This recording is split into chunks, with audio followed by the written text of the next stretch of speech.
अगर आप भी चाहते हैं प्रदीप स्टूडियो का वीडियो सबसे पहले आप तक पहुंचे तो हमारा चैनल सब्सक्राइब जरूर कर दें और घंटी का बटन दबाना न भूलें। आप सुन रहे हैं प्रदीप स्टूडियो को। ADF recording studio.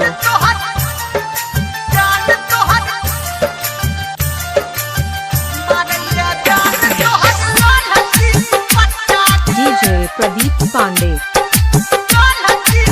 माँ गायत्री रिकॉर्डिंग स्टूडियो। तोहर जवानी लागो झलकी के कट्टा गे, तोहर जवानी लागो झलकी के कट्टा गे, मारिया जान तोहर ललकी दुपट्टा गे।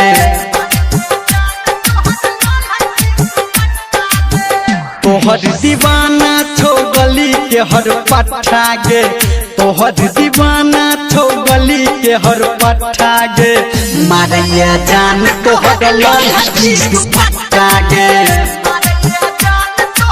DJ प्रदीप पांडे।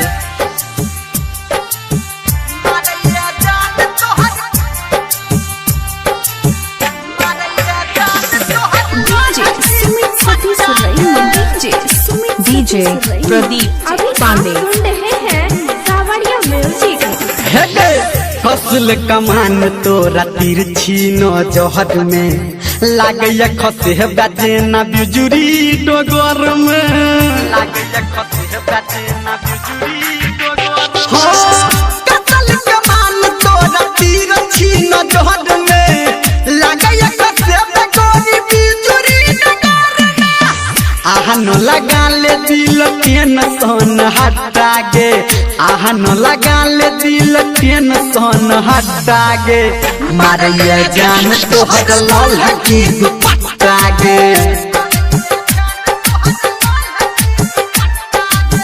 तोहर जवानी लागो झलकी के कट्टा गे, तोहर जवानी लागो झलकी के कट्टा गे, मारिया जान तोहर ललकी दुपट्टा गे।